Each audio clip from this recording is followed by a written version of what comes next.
In your equation, we typically have two different variables. We have an x squared and an x. So that makes it a little bit more challenging to solve because we have two different variables. We have an x squared and an x. So today we're going to talk about something called factoring, which is basically going to take our equation and break it down into two different factors called factored form. Again, we're going to take that equation and we split it up into two pieces, and then the two pieces just has a single x, which creates something that we can actually solve. So typically with this, when we solve with factoring, you're going to get two answers. So we're going to take our original equation and break it down into factored form. So once you get it into factored form, the way we solve, like I said, we take each individual piece and we're going to solve those. And we'll talk about how to get the factored form here in a second.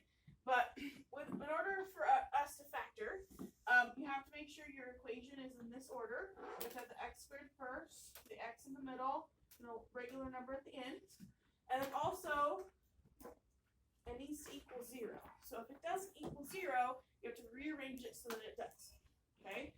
So again, when we factor, before we do that stuff, we do have to make sure we're watching how our equation is set up. The other thing to watch out for is your x squared needs to be positive. So if it's not positive, you do need to maybe rearrange or do something to fix that. But again, it should always be first. Again, positive x squared should have no number in front of it in order to do this type of factoring. Then our x would be in the middle, and our constant number, and then equals 0. So then we take it and we split it into two factors. And I'll talk about how we get those numbers, the p and q that I put there in a second.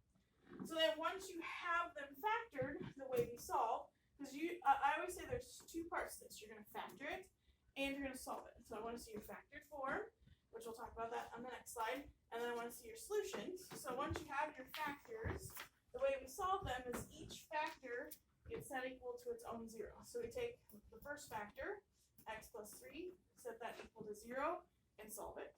So all we have to do is subtract 3. So one solution for this would be negative 3. And then our second factor, x minus 5, also gets set equal to 0. And then we solve it for x. So we add 5. So our second solution is 5. Okay. So once you get to the solving part, it's two really quick and easy steps to solve it. So the actual solving isn't going to be super challenging. It's going to be the first part of where we make our own factors. Okay. And even then, once you get the hang of it, it's really not that bad. You just have to think about some multiplication a little bit, some addition. So, yeah, there's two parts. So I kind of started with the second part because that's kind of the easier one. So once you have your factors, you solve them like this. So each factor equals to 0, and then you have your two solutions for x. So now we're going to talk about the actual factoring part.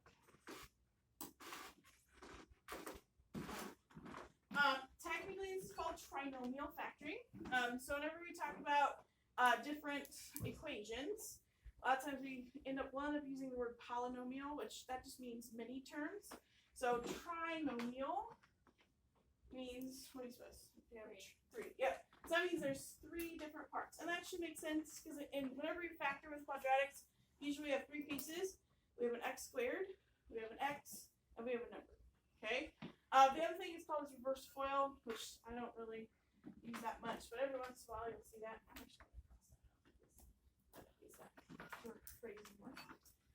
So it is trinomial factoring. So we're going to take an equation that has 3 parts, and we're going to break it down into 2 smaller equations using the numbers that we have originally. Okay? Again, I'll emphasize again, your equation needs to be in this order. You have x squared, positive x squared, then x, the number, and it needs to be set equal to 0. And if you have that all set up correctly, then you can start setting up your factors. So to get that in factored form, we're going to create 2 sets of parentheses for our factors. Each factor gets an x of its own. So we're going to put an x here and here. The nice thing is once you get the hang of it, kind of the setup is similar each time. So we're going to take that original trinomial equation, break it down into 2 factors, or factored form. Each one gets an x. Where that comes from is actually we're splitting up that x squared that's in the front. So if we take x times x, it's x squared. So we give each one of our factors a single x. And then we come up with 2 numbers. One number is going to go in behind each x. So those 2 two numbers are actually related to the original two numbers in your equation. So you only have two numbers. You have this number that's with x, this b, and you have this plain number c. So you come up with two numbers that are related to those original two numbers. So how they're related? The two numbers, the two factors, the two numbers that you're gonna put in your factors, that those two numbers multiply to get c, and those same two numbers have to add to get the b value. Okay, and we just ignore the x. So we're gonna come up with two numbers that multiply to get c and add to get b. Okay, so once you come up with those two numbers, you can put those into your factors to finish your factored form. And once we have it factored, then we're gonna solve. Okay, so let's do that. So this one's ready for us to factor. Again, positive x squared's first, then x, then a number is equal to 0. So we are going to do an example where we're going to have to rearrange it a little bit. But so once you have it in this order, we can go ahead and set up our factors. Okay. So each one of our factors gets an x. And again, that comes from the x, splitting up the x squared. I'm going to put the 0 right now. Okay. So now we're going to come up with our two numbers that are related to the original two numbers in the equation. So here we have 3 and negative 10. So the reason why I have this listed first, because it's a lot easier to think of things that multiply to get negative 10 than add to get 3, because there's a ton of different ways you can add to get 3. So usually we start with the last number, and I just think, okay, what multiplies to get 10? And I'm going to actually list some things out so that way we can see our options. Because usually there's fewer options to get the multiplication part than the addition. So what multiplies to get 10? 5 negative 2. 5 and 2.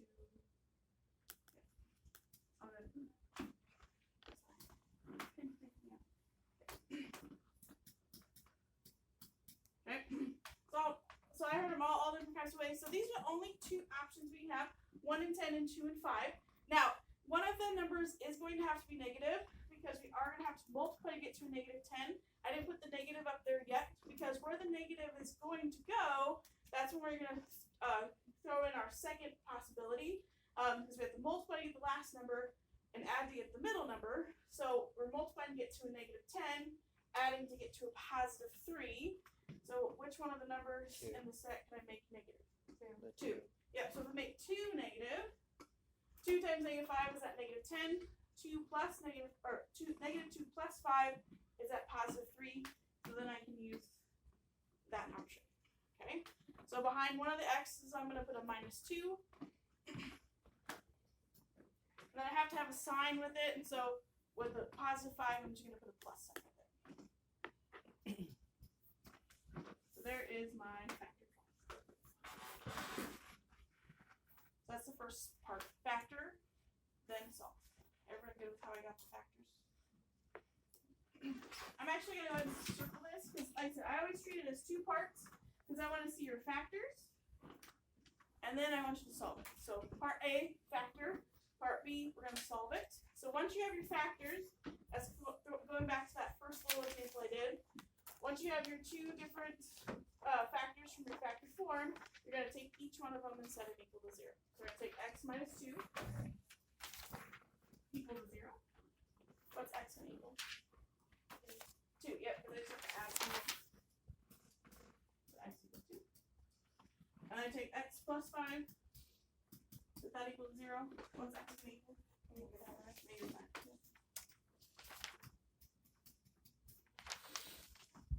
So the actual solving step doesn't take super long. It's really quick and easy. It's usually just a one step for each one of them.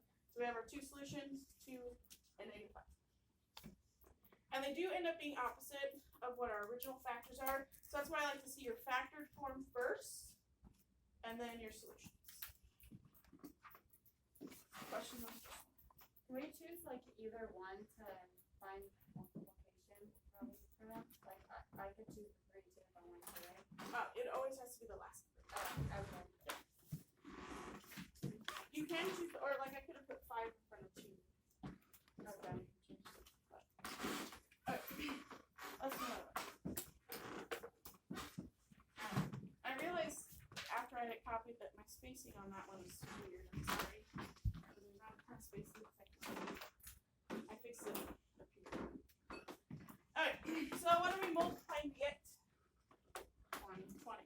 to multiply to get 20, add to get to a negative 9. So what are some things that multiply to get 20? 4 and 5. 4 and 5. There's some other options. Can I make 4 and 5 work? Yeah. Yeah, so how can I multiply to get to a positive 20, but add to get to a negative 9? Negative 4. Negative 4, negative. Yeah, make them both negative. So you can do all, that's why usually when I'm doing my multiplication step, I just think of it as whatever that number is, and then I go through and put my negatives in later. Because what's negative really is kind of dictated by how I add. So I multiply to get to a positive 20. The only way I can do that and then add to a negative 9 is if they're both negative. So one factor is x minus 4. The other factor is x minus 5. So I have my factors. And now I'm going to solve. So x minus 4 equals 0. So what's x equal? 4. 4. X minus 5 equals 0. So what's x equal? 5. So I want to see your factored form and your solutions.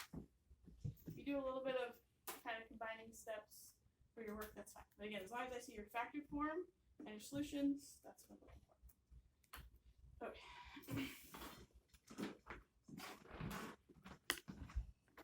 So we got one more example like this, and then we have one other variant to this. So we're actually going to do two more examples. But this one, if you notice, I kind of threw some things at it. Again, we have to make sure it's in kind of where we need it to be to in order to factor. It needs to equal 0, which does this equal 0? No. So we need to rearrange it a little bit. So all I can do to make it equal 0 is to subtract the 45 over here. Now there's no like terms or anything like that, so I'm just going to make sure it's in the correct order. So 3x, or the x squared still needs to go first, then the x, then the 45 is just going to go at the end. Divide by 3. And then the other thing is we need to have x squared by itself. So if you notice, in order to factor, we just need to have a plain x squared. I kind of emphasize the fact that it shouldn't be negative. But also, we need to have it by itself in order to use this type of factoring. So if you see a number in front of it, you should notice that what do all the numbers divide by? This 3. Yeah. So with this type of factoring, if you notice that there's a number in front of that, you should be able to look at all the other values in the equation and be able to divide them by 3. So we're going to kind of simplify our equation. So it's going to be 1x squared. I'm just going to write x squared. Divide the 6 and 3, that's 2x. The negative 45 and 3, 15.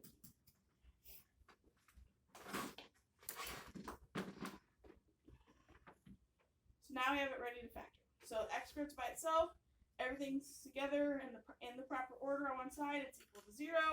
So now we're going to do what multiplies to get which one? 15 adds to get 2. So what's some things that multiply to get 15? Negative 5 and 3. Yep. So 5 and 3. Why does 5 need to be negative? So you get the negative 2. Yep. So negative 5 times 3 is at negative 15. Again, negative 5 plus 3, that gets at negative 2. So we're going to make 5 negative on this side. Like, so then, really with 15, there's only one other option, 1 and 15, but that's not going to make 2. So x minus 5 and x plus 3. That got kind of low on the page. So I have my factors here. And I'm going to solve them. So x minus 5 equals 0. One solution is going to be 5. X plus 3 equals 0. So one solution is negative 3.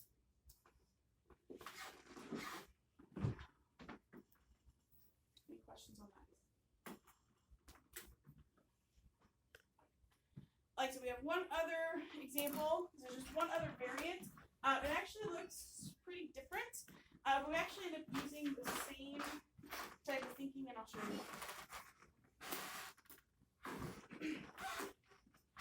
Because it's kind of a variant, it gets its own name, okay? So the other one was a trinomial because it had 3 different pieces. Notice this one just has 2. It has an x squared and a number.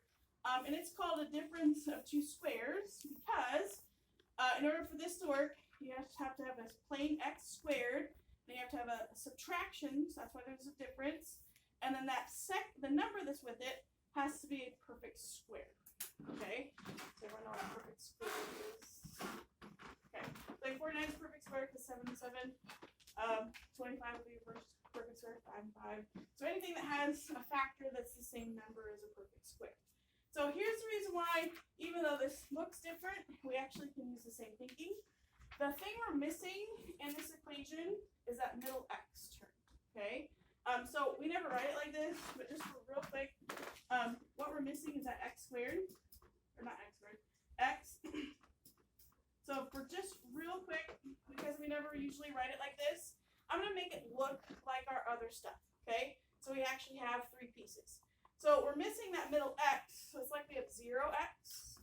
So we can still think about using the same thinking, what multiplies to get the last number and adds to get the middle, only this time the middle number is 0. So that's why we don't see it in the way it's originally written, okay?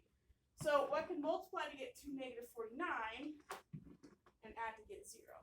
7, negative 7 7. and negative 7. So that's why this number has to be a perfect square, because it has to have a factor that's the same number. So it has to be like 49 or 25 or 16 or 81, because it has to have a number that's a factor that's the same. So that way you can make one positive and one negative, so that way when you add them together, it makes 0. Okay? So when we factor something like this, still have the same setup. So one's going to be positive 7 and one will be negative 7. That makes sense to me. So then there's our factors, and then our solutions. One will be negative 7.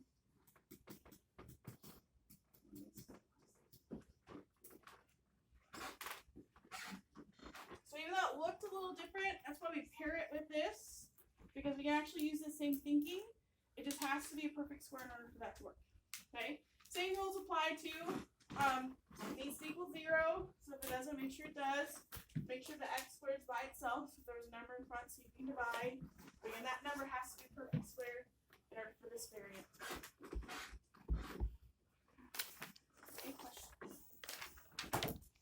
Alright, I do have an exit ticket, but I didn't get it copied on this. So what I'm going to have you do is just on your own piece of paper, I'm going to have you do a little exit ticket now. There's only 3 problems, so you may not need a whole sheet of paper. So if you want to share it with a neighbor, you can. So you may have to the whole sheet of paper, but there is a little exit ticket for this. There's also a worksheet.